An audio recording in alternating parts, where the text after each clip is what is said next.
Maybe you've thought the words that I'm about to say. Maybe you've said them. I've heard them a couple times this week. I'm moving out of Florida. I've heard this from people over the past couple of weeks in response to politics. Whether certain politicians win or lose, depending on what side of the aisle you are, I'm sure you've heard or said, I'm moving to Canada.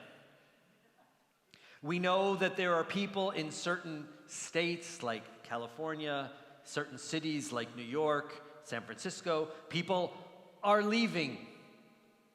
I get it, whether it be politics or basic rights or safety or security, there are sometimes real reasons to pick up and leave. And goodness knows, we as a Jewish people, we know the importance of not becoming too attached to a place. Because for centuries, Jews have had to pick up and go. But on Shavuot, which in some synagogues in the United States is one day, some synagogues it's 2 days, in Israel it's 1 day. On Shavuot, we read the Book of Ruth, which sends a very powerful message, one that doesn't necessarily fit the typical Jewish narrative, one that might rattle those who are saying, I'm leaving Florida or I'm moving to Canada. Let me start by explaining. There's a midrash, an ancient Jewish text, that asks, why was the Book of Ruth written? It's to teach us, the midrash says, the extent of the good reward for those who perform what's called gimilut chasadim, loving kindness. And if you were with me at our Tuesday study, you got an advance notice on this. What is this loving kindness, the midrash asks, that the Book of Ruth feels so important to teach? Well, to understand, we have to read a little bit of the Book of Ruth directly. This is chapter 1 of the Book of Ruth. In the days when the chieftains ruled, which was around the 5th century BCE, there was a famine in the land of Israel. And a man of Bethlehem in Judah, with his wife and 2 sons, went to reside in the country of Moab. This man left the land when the famine hit to go somewhere else. The man's name was Elimelech, and his wife's name was Naomi, and his 2 sons were Machlon and Chilion. And they came to the country of Moab and remained there. Elimelech, Noam's husband, the man who said, I can't remain where there's a famine, died in the foreign land. And she was left alone with her 2 sons. And these 2 sons married 2 Moabite women, 2 women who were not part of the Israelite people. One's name was Ruth. Do you know the other one's name by any chance? Orpah. O-R-P-A-H. Now a little bit of trivia. Oprah's mother read the Book of Ruth and got the name confused. That's a true story, okay? Oprah Winfrey was named after Orpah in the Book of Ruth, but some spelling errors happened. It's a nice little coincidence, totally not related to what I want to talk about tonight. But I couldn't not mention that. So Orpah and Ruth married Naomi's sons, and they lived there about 10 years. Then the 2 sons, Machlon and Chilion, they died as well. So Naomi was left, the Book of Ruth details, without her 2 sons and without her husband. Terrible loss in her life, and of course for her daughters-in-law. And she started out with her daughters-in-law to return from the country of Moab. For in the country of Moab, the Book of Ruth says, she had heard that God had taken note of God's people and had given them food, so it was time for her to return to the land.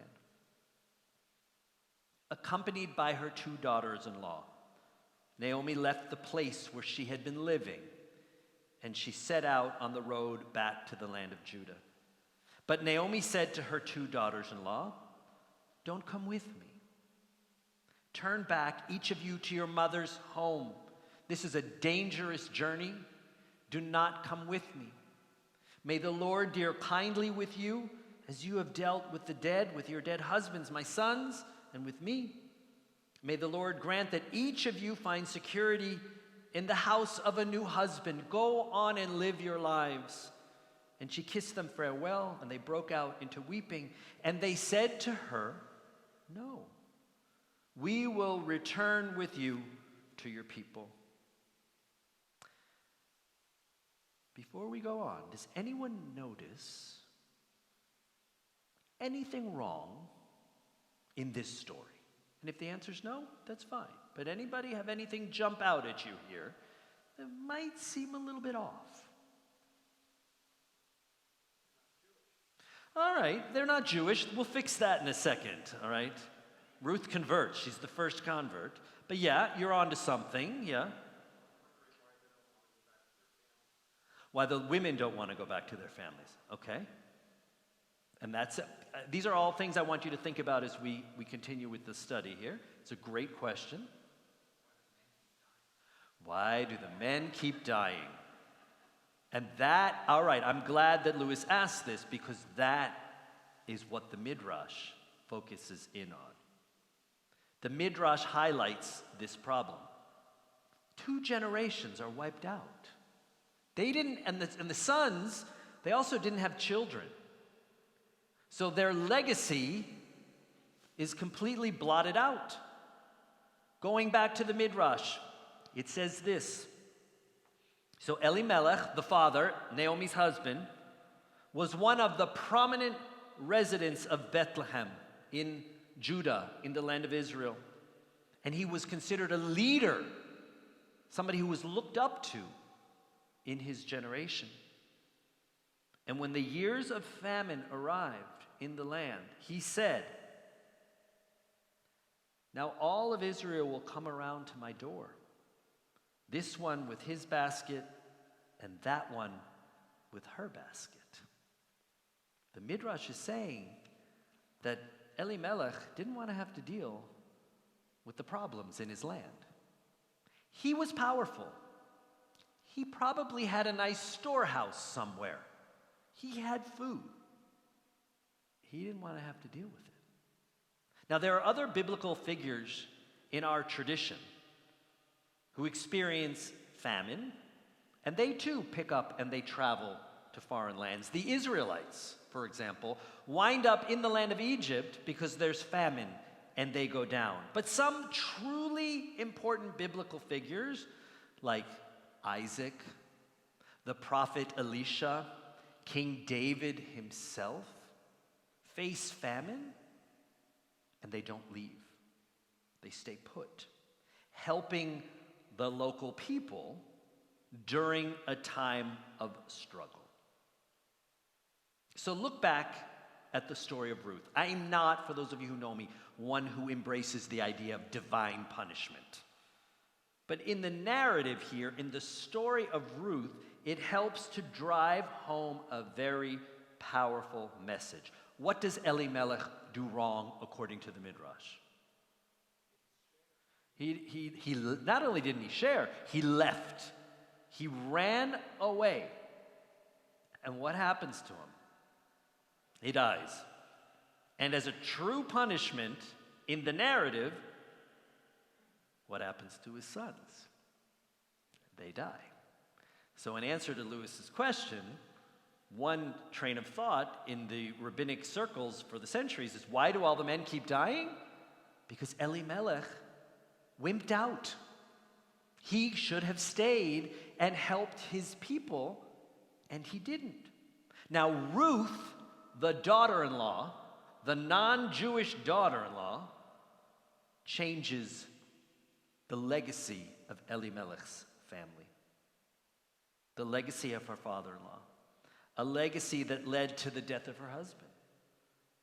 Orpah, Naomi's one daughter-in-law eventually decides, okay, I'm not going to make the journey back to the land of Israel. And she kisses her mother-in-law, and they leave on good terms. But Ruth doesn't do that. And this goes to Alan's idea. What's this all about? Why doesn't Ruth want to go home? So in response to Naomi's plea to pick up and leave, Ruth says this, Naomi, don't push me to leave you, to turn back and not follow you. For wherever you go, I will go. Wherever you lodge, I will lodge. Your people shall be my people, and your God, my God. Where you die, I will die, and there I will be buried. Thus and more may God do to me, if anything but death parts me from you. Through these words, there was no mikvah, there was no beit din, there was no rabbinic study. Through these words, Ruth becomes the first convert to Judaism and expresses her loyalty to her mother-in-law. Now, not everybody, I don't mean to make light of this, not everybody has that kind of relationship with their mother-in-law. But there was something truly, my mother-in-law is watching, I have that relationship with you. But there's some type of loyalty that's going on here. She understands a deep sense of loyalty. She understands that her mother-in-law could not have survived as an older woman by herself, traveling back to the land of Israel alone. And she understands and she appreciates the importance of place, of the land to Naomi. How many people I know who have converted to Judaism have said to me, the dedication of my spouse, the dedication of Jews to the customs and the tradition to the land of Israel is so inspirational to me. I've seen it myself.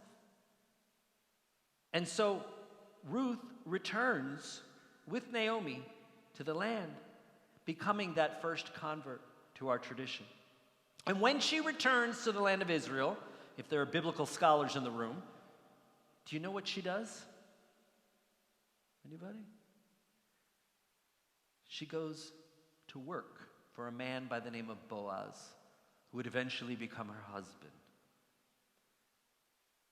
And what kind of work does she do? By the way, when Naomi moved to Moab, she and Elimelech, they were wealthy. But she's returning to the land of Israel probably with not much. And so there was a need for Ruth to go out and work. And she becomes a harvester. She's in the fields, working hard, picking the grain. And she does this job with her hands, getting dirty in the soil, because she's supporting her mother-in-law. Giving up her own stability, because she could have stayed in the land of Moab, as Alan points out. She could have gone back to her family home. She gives up her own comforts.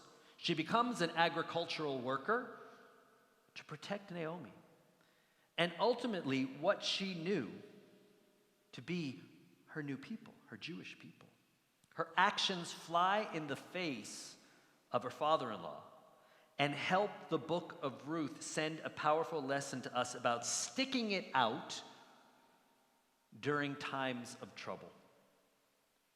There are certainly times that we have to leave our place, leave our home, and travel off to the unknown. But the book of Ruth, which we've read on Shavuot, suggests that when famine hits, when life gets hard, running away is the wrong thing to do. Instead, we should stick around. And we should appreciate that not everyone around us can simply pick up and leave. They need our help. We should instead roll up our sleeves and get our hands dirty, just like Ruth did, and doing whatever is necessary to protect ourselves and those around us. In Pirkei Avot, which we also read during the Omer period, There's a great teaching by Rabbi Tarfon that Cheryl and I have hanging in our house. And it says, Rabbi Tarfon used to say, it's not up to you to finish the task. You don't have to finish the work, but you're not free to avoid it either. Just because life gets hard, uncomfortable, and even threatening, we can't avoid the work that needs to be done. So bringing this lesson back home, to our state, which, depending on your viewpoints, might feel like we're in the middle of a famine. For those who I'm saying, I'm moving out of Florida. For many, it's just an idle threat, but not for everybody. I think back on my daughter who stood up here last week, was it last week? And said, she met with her friends in Israel. She was in Israel. And she met with the Israeli soldiers. And she said, tell me, for many of you know, there are these huge protests going on in the land of Israel. And she said, what do you think about the protests? And some of them were for the protests, and some of them were against the protests. But the soldiers were together. They were united as one. And they all said, listen, we have the right to protest. But this idea of leaving our state, running away from our state, this land of Israel, that's not going to happen. We're going to continue to stand up for our state. And they also said something that, I don't know if Abigail mentioned it, that what about those who need us to protect them? The soldiers said to her. And so I say that to those who say, I'm going to pick up and I'm going to leave. Amazing. You have the luxury to pick up and go somewhere else, to move somewhere else. It's amazing. But what about those who can't? For many of us, the situation feels like a famine. But the Book of Ruth teaches us that our response is not to pick up and run, but instead to not turn our back on our home and her people, and to support those who need supporting and transform a state that's in need of some transformation. This is the essence of tzedakah. This is the essence of justice, of tikkun olam, of healing the world. And wherever you call home, there's always tzedakah, there's always tikkun olam that needs to be done. And our job is not to complete the task. It's also not to run away from it. And if you're saying that's a huge obligation, it's part of what it means to be a Jew.